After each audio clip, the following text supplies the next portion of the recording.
তোমাদেরকে দেখাই যে কলকাতা থেকে কি কি এনেছি। এই ফার্স্ট টাইম এরকম জিনিস আনলাম, এর আগে কখনো আনিনি।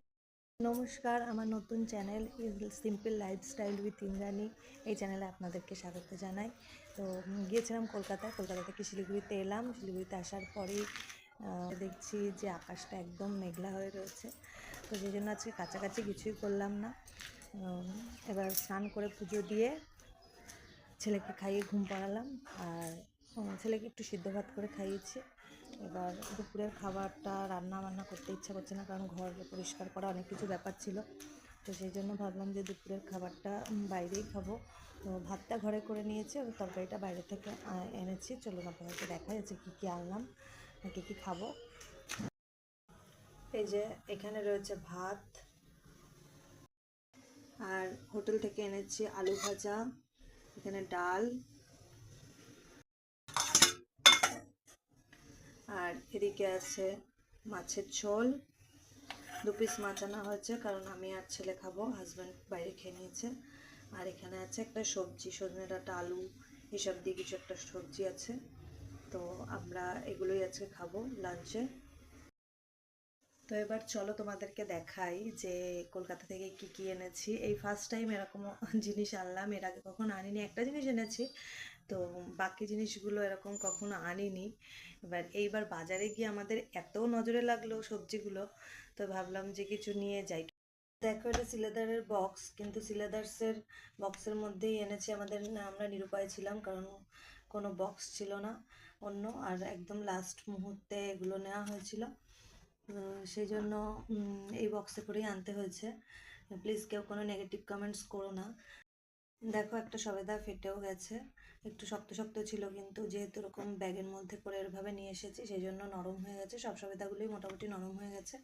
আর টমেটোগুলো এত লাল, বাজারে গিয়ে আমাদের এত ভালো লাগলো নিতে।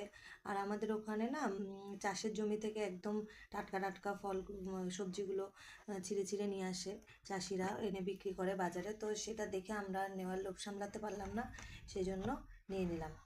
আর এখানে আছে দেখো, এই যে এটা হচ্ছে সজনে ডাঁটা, আমার এক মামার বাড়ির সজনে ডাঁটা। মামি যেহেতু জামাই সজনে ডাঁটা খেতে ভালোবাসে, সেই জন্য মামি শাশুড়ি সজনে ডাঁটা পেড়ে দিয়েছে গাছ থেকে। তো প্রত্যেকবারই এই মামা বাড়ির সজনে ডাঁটা আমরা খাই, কারণ সজনে ডাঁটা নিয়ে আসি প্রত্যেকবার গিয়ে, নয়তো মা যখন আসে তখন নিয়ে আসে। এই দেখো, এই যে সজনে ডাঁটা, দেখো এনেছি সজনে ডাঁটা। তো আমি আর মামি মিলেই সজনে ডাঁটাগুলো ছিঁড়েছি গাছ থেকে, কিন্তু সব ভিডিও করা হয়নি, অল্প একটু ভিডিও করা হয়েছে, সেটা তোমাদের সাথে পরে শেয়ার করবো। অনেকগুলো সজনে ডাঁটাই আমিও গাছ থেকে ছিঁড়েছি, আমি আর মামি দুজনে মিলেই গাছ থেকে ছিঁড়েছি। সেটা ভিডিও করতে গিয়ে দেখছি ভিডিও হয়নি, তো ছেঁড়ার ভিডিও পরের মামির সাথে একটু ভিডিও করা আছে, তো তোমাদের অন্য ভিডিওয়ে সেটা শেয়ার করবো। আর একটা জিনিস এনেছি, সেটা শিলিগুড়িতে পাওয়া যায়, কিন্তু শিলিগুড়িতে এত ছোট পাওয়া যায় না, সেই জন্য আমরা ওখানে দেখলাম যে ছোট ছোট আছে, তাহলে একটা ছোট্ট নিয়েই যাই। এত কিছু যখন নিচ্ছি ওইটার আর কতই বা ওয়েট হবে, তো সেই জন্য একটা ছোট নিয়ে এলাম। সেটা হচ্ছে এই যে ইঁচড়। ইঁচড় খেতে আমার হাজব্যান্ড এই কচি কচি ইঁচড় খেতে খুব ভালোবাসে। তো আমি শিলিগুড়িতে যখনই পাই তখনই নিয়ে আসি কচি কচি ইঁচড়, কিন্তু একদম এত ছোট খুব একটা পাওয়া যায় না, বড়গুলোর থেকে কেটে কেটে নিতে হয়। তো যখন দেখলাম, দেখো একদম কচি, একদম মানে গাছ থেকে সবে কেটে নিয়ে এসেছিল তখন। আর আমাদের ওদিকে না ভীষণ এরকম পাওয়া যায় সবজি, মানে চাষিরা সদ্য সদ্য কেটে রোজ সকালেই প্রায় নিয়ে আসে। দেখো টমেটোগুলোও দেখো, টমেটোগুলো এই বোটাগুলো দেখলেই বুঝতে পারবে, এত ভালো লাগছিল, এত সুন্দর লাগছিল বাজারে টমেটোগুলোকে দেখতে।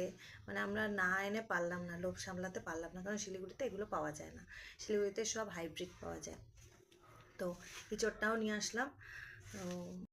তো তোমাদেরকে দেখিয়ে দিলাম যে কী কী সবজি এনেছি।